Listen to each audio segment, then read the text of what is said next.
Dear fifth semester optional students, today I take up English as a global language on the page number 18. You know very well, English is the language of the world. Why we call this language as a global language? Because English is extensively used in almost all the countries of the world. It is used mainly for the communication. English language is used in the field of science, technology, and in the field of computer, and it is used in the offices, schools, universities, almost all the educational institutions of the world today. That's why we can understand how this English language is operating throughout the world. We know very well in the earlier times, English is said to be the language of England, mother tongue of England. We say it is a lingua franca. Now, it is the lingua franca of the world.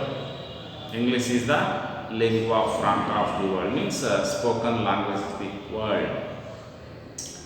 That's why let us come have certain important things here. Here they have circled like this. I draw it. So like this. This is the outer circle. This is another circle, and it is a inner circle.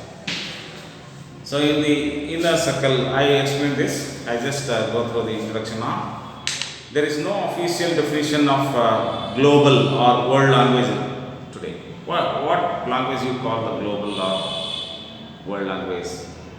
There is no definite explanation or definition, but essentially refers to a language that is learned and spoken internationally. It is used nationally and internationally, and characterized not only by the number of its native, there are native speakers, and there are in the second circle we see the second language speakers, and in the third it is expanding circle, and used people speak in some countries like China, Russia, where the use of English is very less. So we shall understand this native language speakers like England and America, New Zealand and Australia, and it's a second language learners in India, Pakistan, and some other countries, and a global language acts as a, so that's why it's a global language, is a lingua franca today. It is a common language that enables people from diverse backgrounds and ethnicities.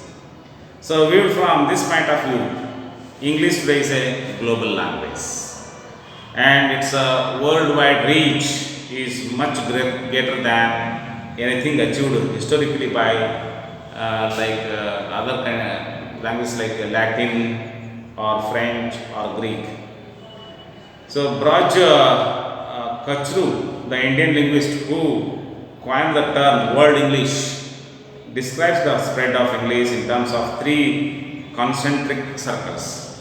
These are the three concentric circles: one outer one, in middle, and the inner one. So let us know about these concentric circles. So coming to know about this inner circle. So in this inner circle, it is the traditional base of English. It is in this circle we see the countries which have, the traditional base. English is used as a mother tongue in these countries. The countries like United Kingdom, that's England, Ireland, and United States. And loosely, and we can say the colonies are former colonies of England. They are Australia, New Zealand, and some of the islands of Caribbeans, and Anglophones, population of Canada. English is the native language which comes under this circle. And there is one outer circle, second circle. So in this we say English has become the official language. English has the historical importance in these countries, like it comes in this circle. This means most of the Commonwealth nations, including populous countries such as India. So in this circle we can name some countries like India, Pakistan and Nigeria, and other countries like Philippines. So here English may serve as a useful lingua franca. So it is lingua franca here in the second circle also between ethnic and language groups. Higher education, the legislature and judiciary, national commerce and so on may all be carried out predominantly in English language. English is playing a very major role in these countries. The total number of English speakers in the outer circle is estimated to range from 150 to 300 million. So countries come under this circle. People they use English from 150 to 300 million people they use English. And coming to the last circle, expanding circle, outer circle. So in these countries where English has no official role, so in the countries they come under this circle, they have no official use of English, but nonetheless is important for certain functions, notably international business. They need the English for international business. The use of English as a lingua franca by now includes most of the rest of the world not categorized above. The total number of English speakers in the outer circle is estimated range from 100 to 300 million. So British centuries of British colonization is the major reason for the global presence of the English today, which the concentric circles above show. Due to the military, economic and scientific, political and cultural influences of the British Empire during the 18th, 19th and 20th centuries, English emerged as the global language even after the disintegration of the British Empire.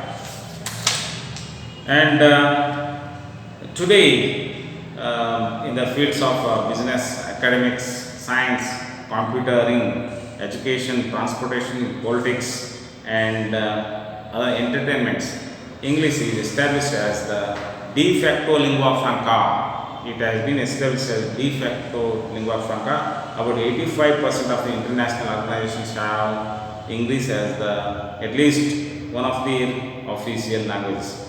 So English is a dominant language of computer and internet. It is a dominant language in the computer and internet. And 3/4 of the world's mail is in English. 3/4 of the world's mail in English. About 80% of the world's electronically stored information in currently English. Thus, English is now so widely established in the world that it can no longer be thought as owned by any single nation. That's why English is not the property of any single nation today. It is worldwide today. It is the world language today. This is how we can understand this particular, the English language as the global language.